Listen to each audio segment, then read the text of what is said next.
Welcome to the Real Estate Espresso Podcast, your morning shot of what's new in the world of real estate investing. I'm your host, Victor Menasce. This is the weekend edition where we interview notable people from the world of real estate investing. Today is no exception. We have a great guest all the way from San Diego, California. Welcome to the show, Mark Pattison. Thank you for having me. Great to have you here. You've been at this game a number of years, started out in residential like so many people and moved up into multifamily. Before we dive into the details, maybe give a little bit of your backstory and how you got to this point in your journey. I was born and raised Seattle and then decided don't want to stand in the rain anymore. Went to college at Seattle U, did the kind of Pacific Northwest thing. I love it there. But I said, I'm going to move to Southern California and become a real estate agent. I didn't even have a car, so I didn't know how this was going to actually happen. But 8 years ago, I got licensed in residential real estate. I still do residential real estate, but I run a team called Porch Light. We have 65 agents. Last year, we did 800 residential sides. And so we're one of the larger teams, but now I own escrow. I have partnerships with title. I own a lending company. We do development, flips. The development stuff, though, to be honest, it's a new game, but I like to venture into that. So I have 2 development projects going on, and it's something that I'm learning about every day. But I'm always on the go, as you can tell. I'm just like, what's next? So I'm a newbie as well, but I like to think I know a little bit, but there's always more to learn. I love it. Well, there's no set career path into this business at all. I mean, we're developers, and that's what we do day in, day out. And it's certainly not for the faint of heart. I mean, it's certainly a business that's gone through a lot of change over the last couple of years and a lot of change even in the last 90 days. So it's a difficult business, but it's also a very rewarding business because you get to create things new each and every day, which is part of what I love about it. So fast forward to today, you're doing a couple of development projects.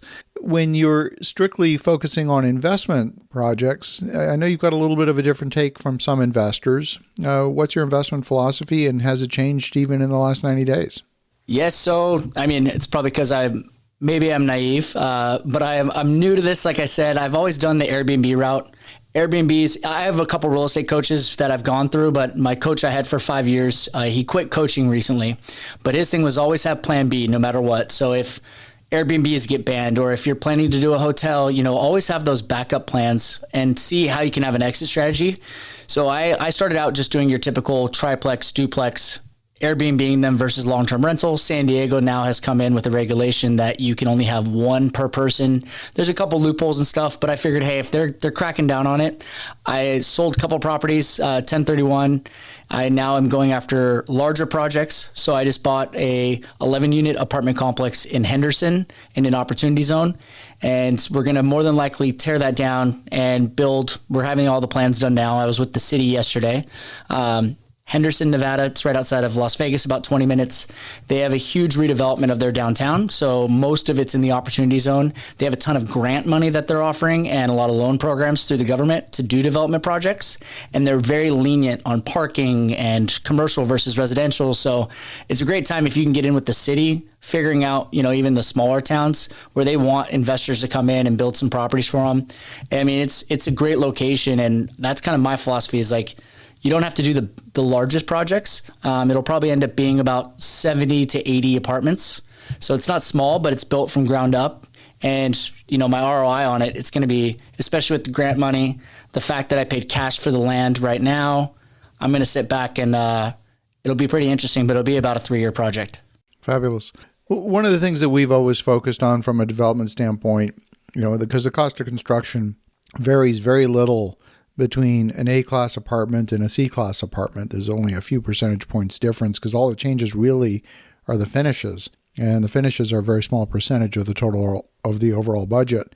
When you go into development, have you designed it for a particular target customer? Because Yes. Often when you say opportunity zone, that tends to imply it's a slightly lower income area.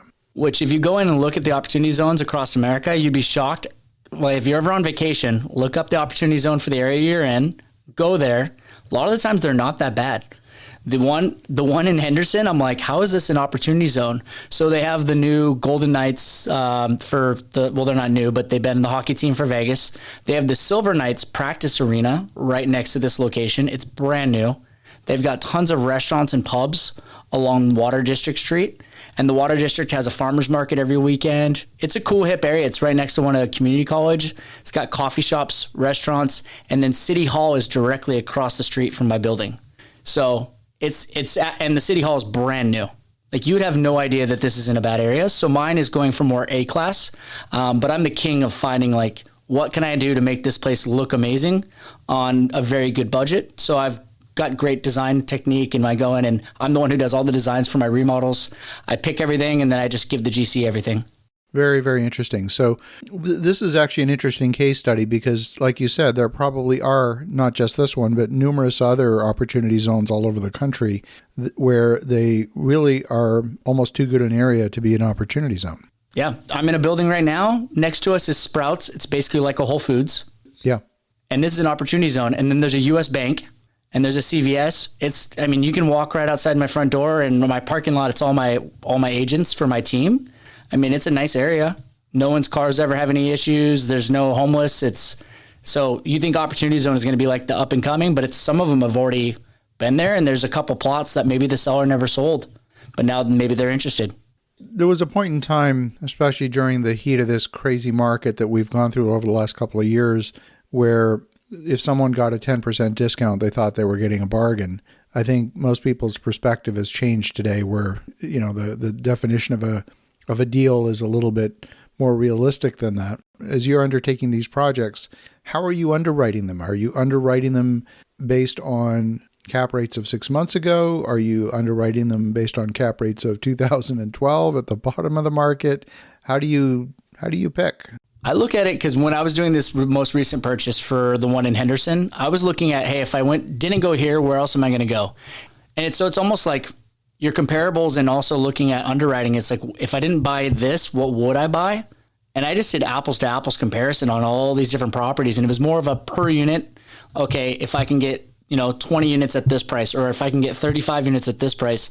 And I just went through and I was like, man, for $130,000 a unit, the owners own this property for probably about 15 years. He hasn't raised the rents much. So in its current state, it's at about 50% what it should be rented at. So their cap rate that they had on it was nowhere near even what it could potentially be within a few months. Plus, I want to fix it up a little bit before we develop it. And I'm just saying a little cosmetic, paint, make some new cabinets, etc.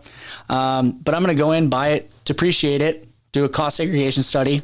Then I'll probably demo it later, do it again, build up, segregate that one as well. And then, so I have 2 cost seg studies on one property, which I've done now. Last year I had 4 cost segs.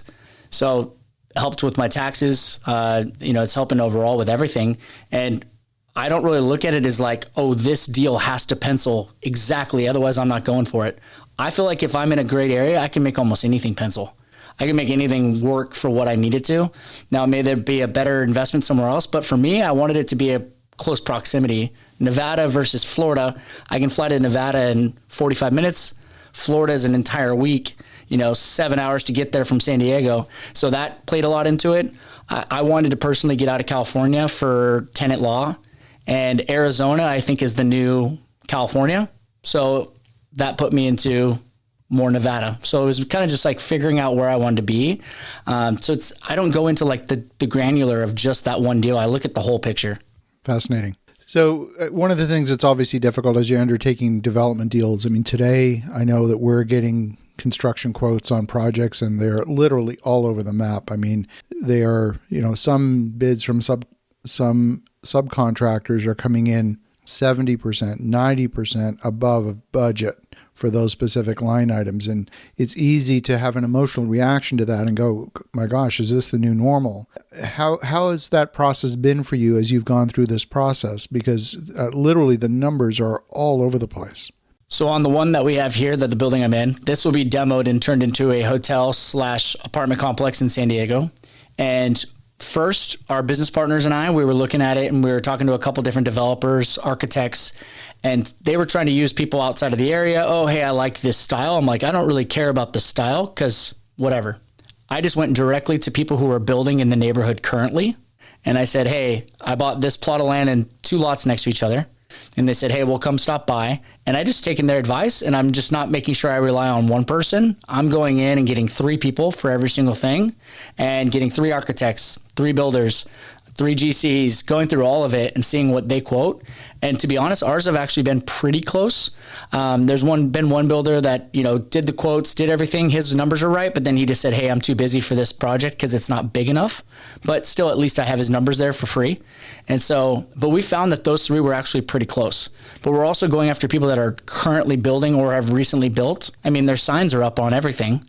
Just go take a picture, call the builder, and, you know, hey, who did the architecture for it, or who did this? A lot of times the architect will be up there. The one in Vegas, there's a building going up right next to us, and they had the signs up. Sure enough, I called them yesterday, started talking to them. Hey, what's going on with the project? I talked to the city hall, and they said, oh, the planning department said that they had been stopped for a while, and they weren't sure why. So the builder didn't say why they were stopped. He wasn't giving me very much info. But the HVAC guy said, well, they actually owe me money and this. And so I'm like, well, that's perfect. That's a builder I would not use. But do that research to figure out, and then that's how you can get your quotes. And don't ever rely on one. Why not? Of course. You know, get a couple people in there, figure out. But I think grabbing people from the area is because they know what's going on, and they probably know the people at the city to get everything approved. Awesome. Well, Mark, if folks want to connect, if they want to learn more, what's the best way? Yes, so I do have a podcast as well on YouTube. You can figure it out, Mark Pattison Show. So if you spell my name, it's Pattison, a little bit different. And then also on Instagram, it's the same Instagram handle. And I'm more than happy to help. I know a lot more about residential. I'm always learning about the commercial aspects and the multi-units. But I'm excited. I just see the numbers are just exponential of what I can do with a flip versus having to do a 70 plus apartment building. It's very interesting. It's fun to see. Love hearing about your journey and love hearing your perspective. Best of luck in both San Diego and in Henderson. And for the listeners at home, definitely connect with Mark on his podcast, The Mark Pattison Show. The link will be in the show notes. In the meantime, have an awesome rest of your weekend. Go make some great things happen. We'll talk to you again tomorrow.